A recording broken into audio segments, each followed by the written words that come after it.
खुद से जीतने वालों को मेरा सलाम। ज़ेन स्टोरी मूर्ति बनाकर लाओ। एक जवान मॉन्क बहुत बुद्धिमान था, कलाकार भी था, लेकिन उसकी बहस करने की बुरी आदत थी। एक बार उसके टीचर उसे ज़ेन मास्टर से मिलाने ले गए। ज़ेन मास्टर ने जवान मॉन्क से पूछा कि तुम क्या करते हो? मॉन्क ने कहा, मैं सूत्र पढ़ता हूँ, ध्यान करता हूँ और साथ में लकड़ियों की मूर्तियां बनाता हूँ। ज़ेन मास्टर ने पूछा, ये कला सीखते हुए तुम्हें कितना समय हो गया? मॉन्क ने कहा, लकड़ी पर काम करते हुए मुझे 6 साल हो गए हैं। ज़ेन मास्टर ने कहा, ठीक है, मेरे लिए एक बुद्ध बनाकर लाओ। जवान मॉन्क प्रसन्न हुआ। 2 हफ्ते मन लगाकर काम किया, फिर लकड़ी की सुंदर बुद्ध मूर्ति लेकर दोबारा आश्रम गया। जब ज़ेन मास्टर ने मूर्ति देखी तो बोले, अरे ये क्या? ज़ेन मास्टर ने मूर्ति उठाई और बगल में रख दी। उसके बाद उन्होंने मॉन्क की तरफ देखा भी नहीं, बल्कि मौन होकर बैठ गए। जवान मॉन्क वापस चला आया, पर उसे कुछ समझ नहीं आया कि मास्टर ने उससे बात क्यों नहीं की। उसने दोबारा मूर्ति बनाना शुरू की। इस बार उसने 1 महीना लगाकर मूर्ति बनाई, लेकिन इस बार भी ज़ेन मास्टर ने मूर्ति उठाई, बगल में रख दी और मौन होकर बैठ गए। इस बार मॉन्क को काफी अचरज हुआ। उसने खुद से पूछा, मैं कुछ तो गलती कर रहा हूं, लेकिन आखिर क्या? मॉन्क को समझ नहीं आया तो दूसरों से चर्चा की। कई योग्य लोगों से भी पूछा, लेकिन किसी के पास ठोस जवाब नहीं था।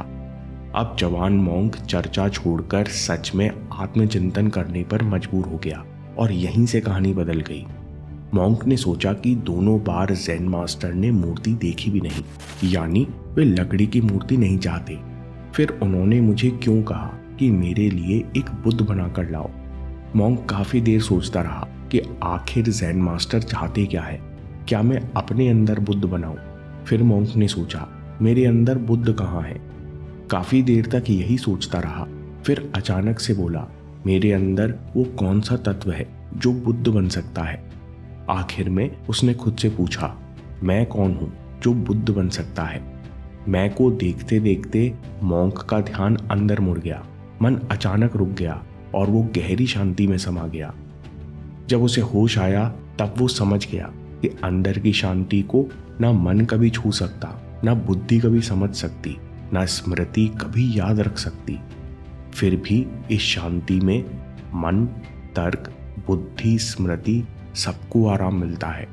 तत्काल वो ज़ेन मास्टर के पास गया और शांत होकर बैठ गया। वो जान गया था कि अंदर का बुद्ध यानी मन के पीछे की असीमित शांति क्या होती है।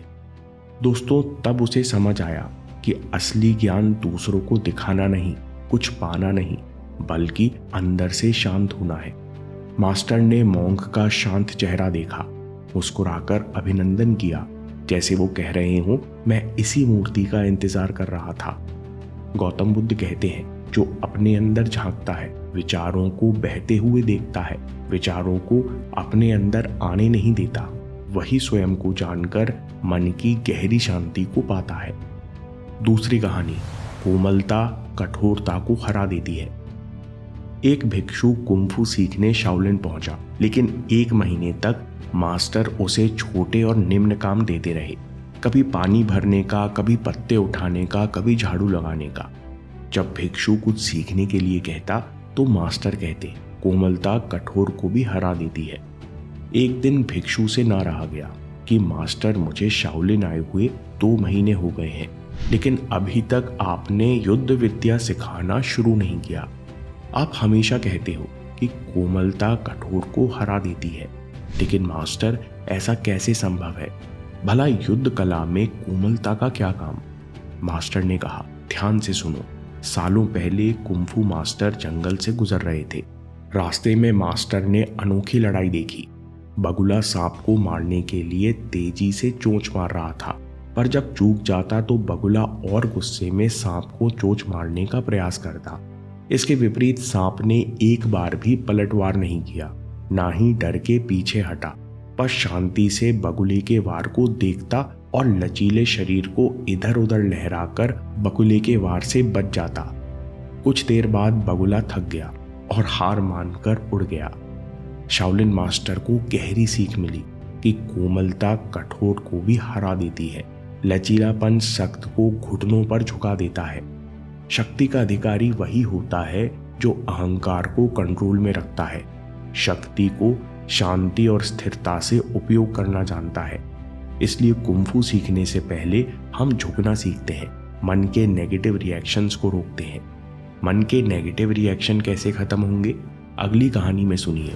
भिक्षु और बड़बोला तोता। आश्रम से थोड़ा दूर एक बगीचा था। भिक्षु ने इस बगीचे में एकांत स्थान चुन लिया। वो ध्यान करने के लिए हर दिन यहाँ आकर शांति से बैठने लगा। 2 दिन बाद उसी पेड़ पर एक तोता भी आने लगा। फिर एक अजीब सिलसिला शुरू हुआ। भिक्षु ध्यान करने बैठा तब तोता बोलने लगा, तुमसे नहीं होगा, तुमसे नहीं होगा। तोते के शब्द सुनकर भिक्षु ने सोचा, इसे कैसे पता कि मेरा ध्यान नहीं लग रहा है। भिक्षु ने खुद को संभाला, तोते को अनसुना कर ध्यान करने की कोशिश करने लगा, लेकिन तोता बीच बीच में बोलता रहा। आखिर भिक्षु परेशान होकर उठ गया और वहां से चला गया। अगले दिन भिक्षु आया और उसने देखा कि आज बगीचे में कोई तोता महाराज नहीं है। आज मैं निश्चिंत होकर ध्यान करूंगा। भिक्षु ने आंखें बंद ही की थी कि इतने में तोता आकर उसी पेड़ की डाली पर बैठ गया और बोलने लगा, तुमसे नहीं होगा, तुमसे नहीं होगा। भिक्षु को बार बार लगता, तोता सही कहता है, मुझसे नहीं होगा। भिक्षु ने बहुत कोशिश की पर उस दिन ध्यान नहीं लगा। वो झुंझलाता हुआ वहां से चला गया। अगले दिन भिक्षु उसी उपवन में वापस जा रहा था, पर इस बार मन ही मन डर रहा था कि आज फिर तोता आकर मुझे परेशान ना करे। तभी अचानक भिक्षु को एहसास हुआ कि तोता केवल सुनी सुनाई बातें दोहरा सकता है। वो जानता ही नहीं कि वो क्या बोल रहा है। उसके शब्दों को सच केवल मेरी सोच बना रही है। मेरा ध्यान लगे ना लगे, पर मुझे उसकी बातों को बिल्कुल महत्व नहीं देना, बिल्कुल सच्चाई नहीं देनी। भिक्षु ध्यान में बैठा। तोते ने फिर वही बात कही, लेकिन भिक्षु को पता था कि खोखले शब्दों में कोई सत्य नहीं है। थोड़ी ही देर में तोते के शब्द केवल शोर में बदल गए। शोर में भिक्षु को कोई रुचि नहीं थी, और जिसमें आपकी रुचि नहीं होती वो आपको परेशान नहीं कर पाते। जब भिक्षु का ध्यान पूरा हुआ तब उसने देखा कि तोता उड़ चुका है। लाओ त्सु कहते हैं कि आपके अलावा कोई और आपको प्रभावित नहीं कर सकता। असल में तोते की आवाज हमारे मन के विचार है। हम इनको जितना सच मानते हैं, जितना इनमें रुचि लेते हैं, उतना ही ये हमको परेशान कर पाते हैं। हमको समझना चाहिए इस समय हमें कौन से विचार प्रकट हो रहे हैं। इसमें बहुत सारे कारण हैं, जैसे आपका अभी तक जीवन में अनुभव कैसा है, आपके साथ आज क्या घटना घटी, अभी आप कैसा महसूस कर रहे हो, आदि आदि। इसका मतलब कौन सा विचार आएगा ये पूरी तरह आपके कंट्रोल में नहीं है, पर जिन विचारों को आप खाली शब्द मानकर बिना रिएक्ट किए केवल देखते हो, उनसे कोई मतलब नहीं जोड़ते, तो वे अपने आप शांत हो जाते हैं। दोस्तों, हमें अपने अभ्यास से सीखना है कि जब तक हम किसी विचार को अनुमति नहीं देते तब तक वो हमारी शांति भंग नहीं कर सकते। हमें कौन से विचार आएंगे ये हमारे कंट्रोल में नहीं है। विचारों को सच मानना, इन पर विश्वास करना, ये हमारे नियंत्रण में है। एक स्टूडेंट प्रोफेसर से कहता है, सर मैं जानता हूं कि मुझे मन लगाकर काम करना चाहिए, लेकिन सामने कुछ दिखता है और मेरा मन भटकने लगता है।